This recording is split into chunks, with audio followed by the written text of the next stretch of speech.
still feel like your brain is spinning with everything left to do, but also ready to shut it all down and walk away? This is how you do both. Today, I'm walking you through a few things you can do before summer break to help you actually transition out of school mode so you don't carry the chaos into your vacation or into next year.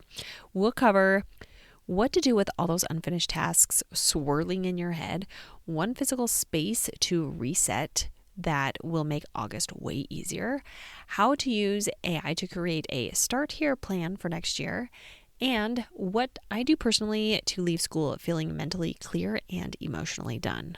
Welcome to the Secondary Teacher Podcast, the podcast for middle and high school teachers juggling multiple preps to get the strategies to reduce overwhelm so that you don't have to choose between being an effective teacher and prioritizing important relationships. I'm your host, Kristen Masick, a 10-year high school engineering teacher, former middle school assistant principal, and teacher coach. Every week, we will discuss strategies, systems, and time-saving tips to help you not only survive but thrive as a multiple prep teacher.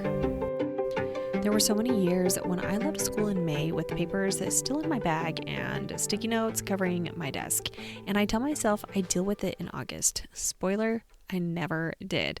And the chaos, it followed me into summer.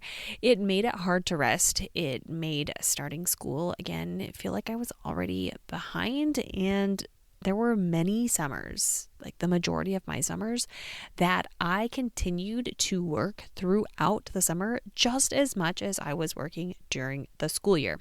Eventually, I realized I didn't need a full classroom overhaul because I did that a few summers. I just needed a reset, something small but intentional that made me feel done. That's what we're talking about today. Chaos to clarity, closure without burnout. So the first thing we're going to be talking about is doing a brain dump.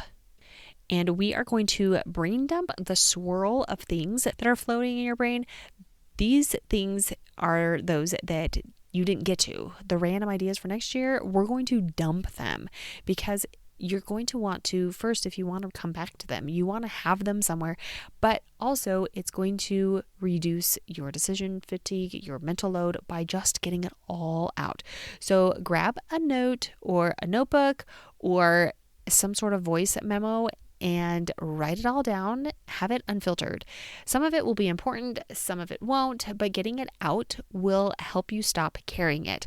And recently with AI, I have started to do this as a daily brain dump, and it has been awesome because not only have I been able to brain dump all of my ideas and just wrap things up, I can get some feedback from the AI if I even care. Sometimes I don't even worry about it, but having it there, and then there's a lot of things and patterns that my AI tool can pick up, and it has been very beneficial. So the second thing is you're going to choose one physical space to reset. Don't organize everything, just choose one. Your desk, your Google Drive, that folder that you're always forget to clean out. You are going to set a timer for 30 minutes and you're going to toss what you don't need, move what you do to a start here folder, and then you don't have to be Pinterest ready for this. You just need to be able to breathe when you walk in next fall.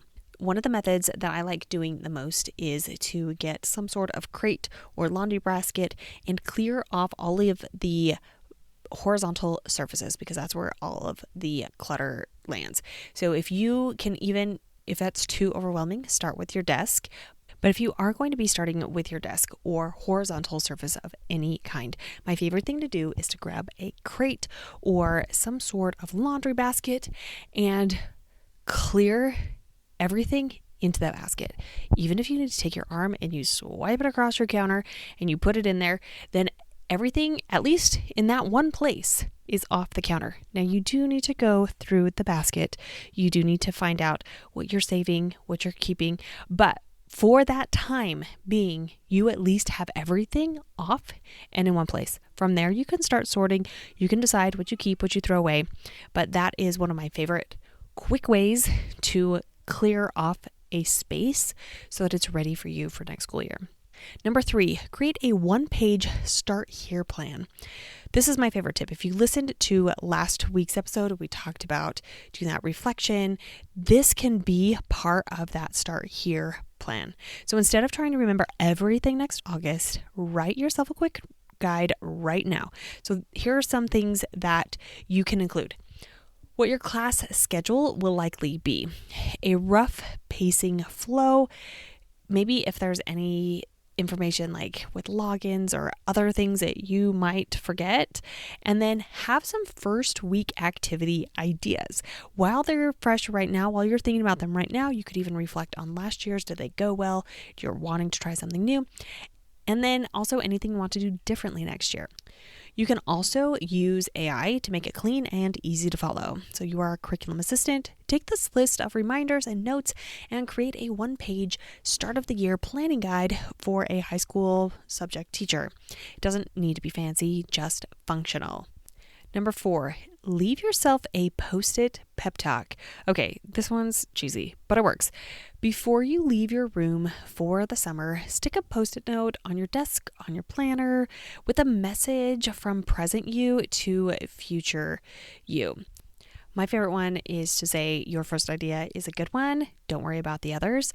But you could also put things like don't overthink the first week. You've already done the hard part. Start with what worked and keep it simple. It was exactly what I needed to hear at that time when I came back, and a reminder that I actually had forgotten about over break. So here is a recap of today's episode. Here's how you can move forward from chaos to clarity before summer. Brain dump your mental clutter. Reset one physical or digital space. Create a one-page start here guide using AI, and leave yourself a note that makes future you feel supported. If you want help building that plan and using AI in a way that actually saves you time, grab the AI-powered Curriculum Mapping for Busy Teachers workshop. It walks you through step by step through how to build a flexible curriculum plan that works for you. Not sure if you're ready for that yet? Start with my free mini PD, Make AI Your Teaching Assistant. You'll get simple, proven prompts that help you lighten the load right now. Both links are in the show notes. Give yourself the gift of a calmer end and a smoother beginning. Talk to you soon.